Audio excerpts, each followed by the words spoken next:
Hey guys, what's up? Welcome back to the Bold Hairspring.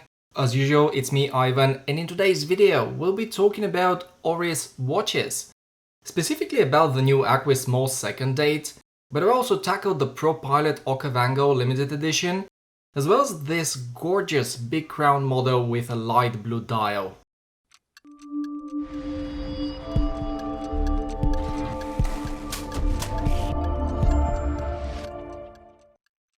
Before we dive into this video, I want to thank Joyeria Rafael Torres here in Valencia, Spain. They are an authorized dealer of Oris, Breitling, Longines and Tag Heuer, while on the more affordable end they offer Seiko and Certina. It's a really great place with awesome people running it, so if you're coming to Spain and you're looking for a great deal on any of the aforementioned brands, I strongly recommend you pay them a visit. Alternatively, you can contact them via the contact info in the description down below, as they do ship to EU countries. Alright guys, let's start with the good stuff now. As I said, in this video we'll be focusing on the Aquis, since it's a new release, while the others have been around for a while. I must say, I'm a huge Aquis fan, and as some of you may already know, I own one. Mine is the 43.5mm, and here you can see it next to this small second date model, which is obviously bigger, and I actually like that. Its case diameter is 45.5mm, and it's 15.1 thick, but as you know, due to the integrated strap bracelet design, all these Aquis models were a bit smaller. On my 17cm or 6.7-inch wrist, this Oris looks pretty good in my opinion. It feels very comfortable, and as you can see, it has a lot of wrist presence. Obviously, since this is just a hands-on review, I didn't have the chance to wear it, but I'm sure that even when worn for extended periods of time, you won't experience any wearability issues. Next, I would like to highlight the build quality, because Oris watches are exceptionally well built and finished. In this particular case, you get a watch that's 500 meters water resistant. It also comes with a nice shiny ceramic bezel insert and a very clear double dome sapphire crystal.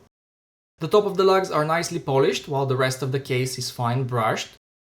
And here you can also see the signed screw-in crown protected by crown guards, and then there's the screw-down case back, which due to the increased water resistance is no longer transparent. So guys, once again, this watch is built like a tank, and yes, it feels very solid, but it also feels very refined, and trust me, if you've never had an Aquis in your hand, you'll be very pleasantly surprised when you see one for the first time. Anotother highlight we need to talk about for a moment is the dial. It's a blue sunburst dial, but the blue is a bit lighter than it's on my 43.5mm Aquis. And I actually think it looks better, but that's just a personal preference. If you have a closer look at it, you'll see that everything is pretty much perfect. The text looks sharp, the hands and the indices are nicely machined, and the overall layout is very legible.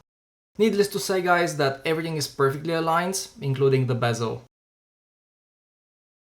Speaking of good-looking dials, here is the Pro Pilot Air Rescue Okavango Limited Edition with a green textured dial, which in my opinion looks absolutely stunning.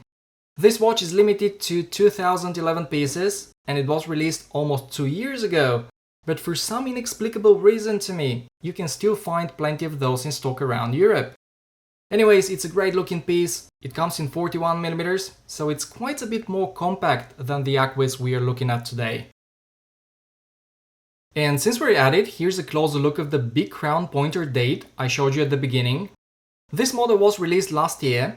It's even smaller, as its case diameter is 38mm, but it still has a lot of wrist presence due to its eye-catching light blue dial and domed sapphire crystal.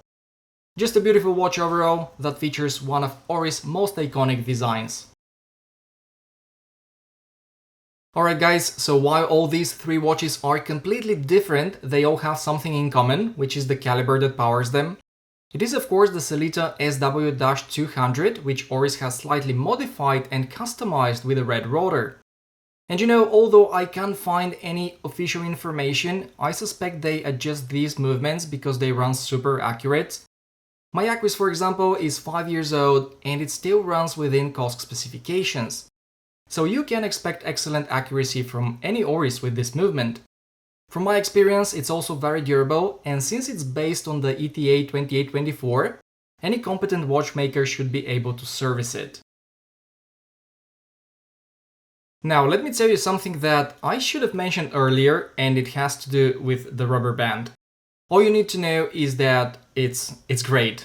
It's very flexible, it gives the impression that it's going to last for many years, and the best part of it is that it comes with a fold-over deploy-on clasp with micro adjust on the go system, which is just very cleverly designed, and it works perfectly. But what you also need to know is that the bracelet is extremely good as well. So my recommendation to you is that if you are on the market to buy an Aquis, make an effort and get it on both, the rubber band and the bracelet. My final words are that Oris watches are absolutely fantastic. Oris is one of the brands I have a lot of respect for, since it's one of the very few that it's still independent. And not that it matters, but when it comes to Swiss watch brands, Oris is more Swiss than Rolex, since it was founded in Switzerland from the very beginning in 1904. While the first signs of life of Rolex weren't seen until 1905 in London. Then later, in 1920, Rolex was registered in Switzerland. And I'm not hating on Rolex or anything like that, I'm just mentioning a fun fact. I guess all I'm saying is that Oris is a very reputable brand that, in my opinion, it deserves every bit of recognition from the watch enthusiast community. This is the end of today's video, hope you enjoyed it.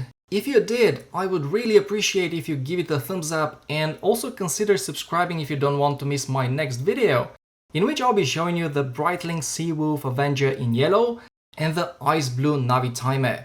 So thank you for watching guys, take care, and I'll see you in the next one.